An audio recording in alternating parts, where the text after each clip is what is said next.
Redemption is the cornerstone of all Star Wars storytelling.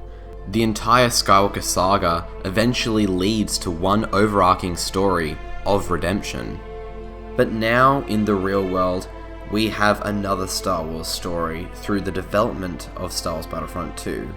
And this story is one of the most fascinating stories of redemption in not just Star Wars storytelling, but all of gaming. This is the story of how the team at DICE managed to bring back a game from the dead. This is the story of Battlefront II's redemption.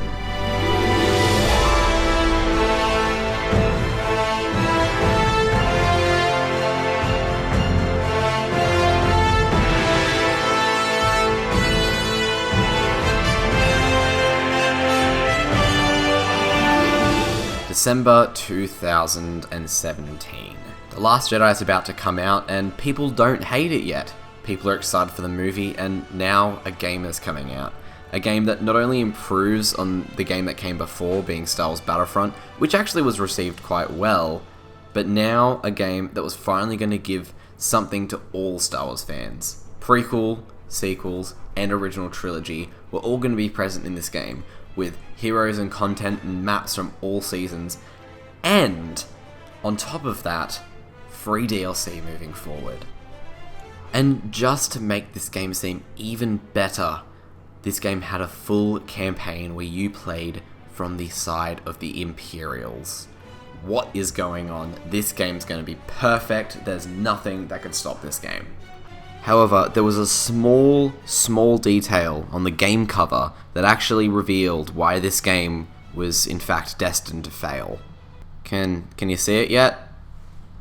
Can you see it yet? It was undoubtedly the publisher, EA, who decided that this game wasn't going to be profitable enough without DLC that was paid for, and as such, should have loot boxes in it.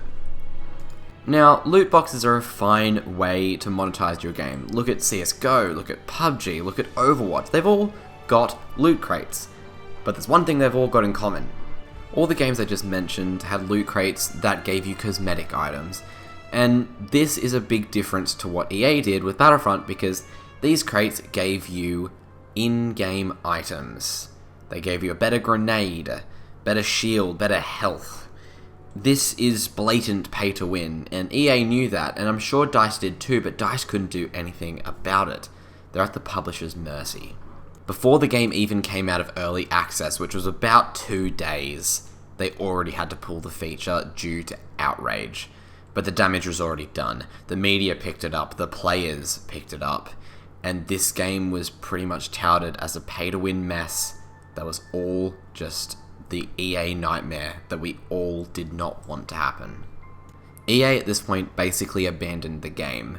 People from the team were pulled. The team for a AAA game should be huge. This team was tiny. We don't know the exact numbers because they obviously haven't released them, but you could tell that things were dire, and the Battlefront community didn't exactly treat the devs very well. They were sent so much criticism for something that ultimately doesn't seem to be their fault. And the community had such high expectations. They wanted a new progression system that would revamp the old one. They wanted new content from the prequel era, and so many other demands. It seemed almost impossible. How could a dev team that had been made so small by EA meet these expectations that are so high from these fans of this game? To the fans, it seemed like a lost cause. I don't know how good it was for people around the world, but for me as an Australian, I could hardly ever find a game. I had to resort just to playing arcade at that time, because there was literally no way I could play a game unless I wanted it to be a laggy mess. But finally, the second DLC was about to come out, so people, were getting excited. This could be the point the game turns around. Maybe finally Grievous or Obi-Wan was going to get added to the game, or a new prequel map. No. Solo: A Star Wars Story was about to come out in May of 2018, and the DLC was based around that. Personally, I loved Solo: A Star Wars Story, I really did, but when it comes down to the player base, when it comes down to, I guess, the Star Wars fandom as a whole, it wasn't the film we wanted. Not necessarily the quality of the film, but the subject matter. A lot of people didn't really care about Han Solo, and we got one small map for small-scale modes and a couple appearances. People were not happy. We knew the devs were doing their best, but people were outraged. The game was glitchy. The game had almost no extra content since launch, except for one small map and a couple appearances. People were really losing hope. The player base was dropping at an alarming rate, and it looked like this was going to be the death of Battlefront 2. EA Play was rolling around, and people expected nothing from Battlefront. We didn't even expect to hear the name of the game, EA's Hidden Shame. However, the day hit, and Dennis Bronville, the director of Star Wars Battlefront 2, came out on stage, and he said the famous words. Hello there. We know that you have been asking for new heroes, villains, and planets from a certain era that features a very iconic Star Wars conflict. So I'm excited to confirm that Battlefront 2 this year will be going deep into the Clone Wars. This was the turning point for Star Wars Battlefront 2. 4 new heroes, all in the prequels, including General Grievous, Geonosis, more Clone Wars maps, more Clone Wars heroes, all coming out in 2018. What?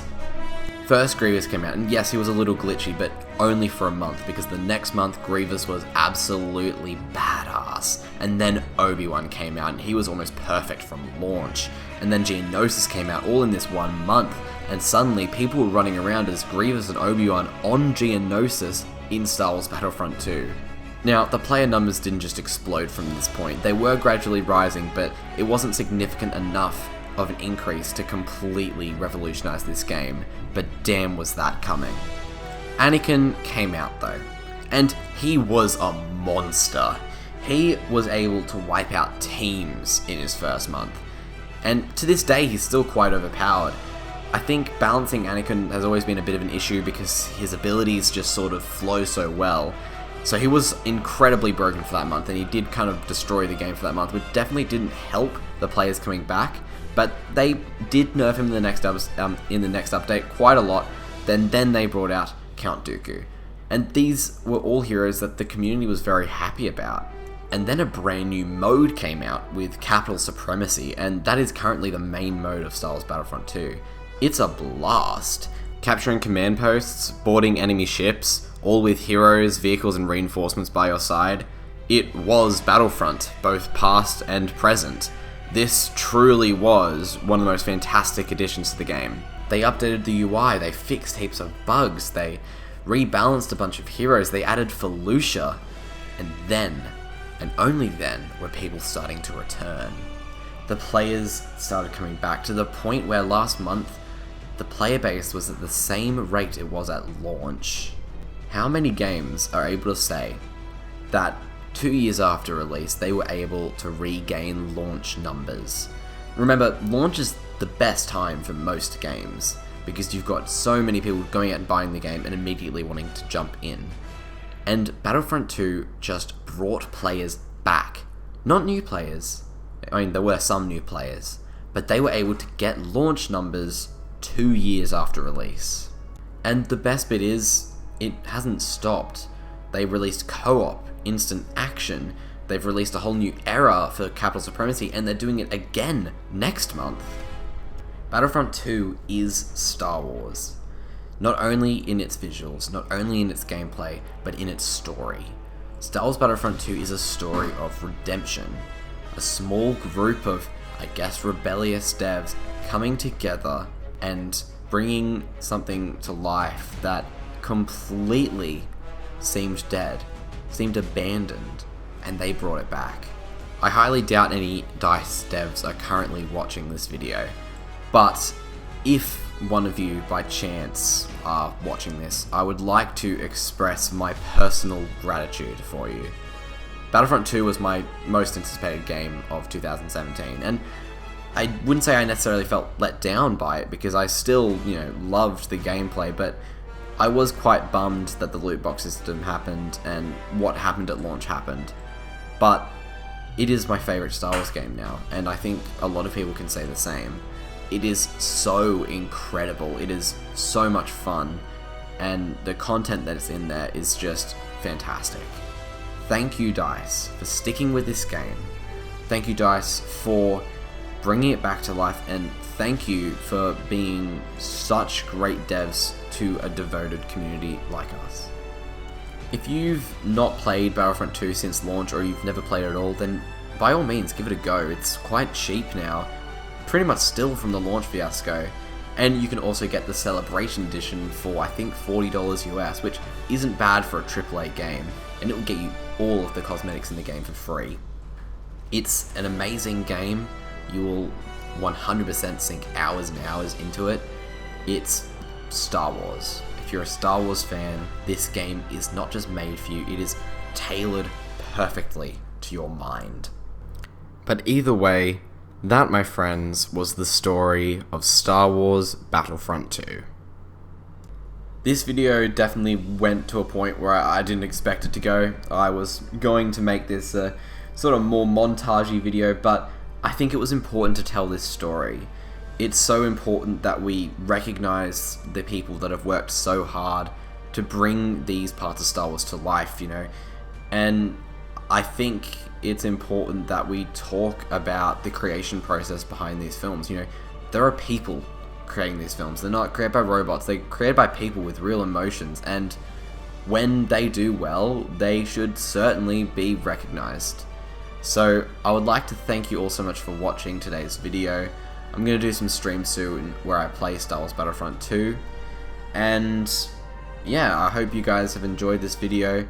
If you did, leave it a thumbs up, and please leave a comment down below to tell me what Star Wars thing you would like me to talk about the creation process of. Thank you so much for watching, and I hope you have a great day.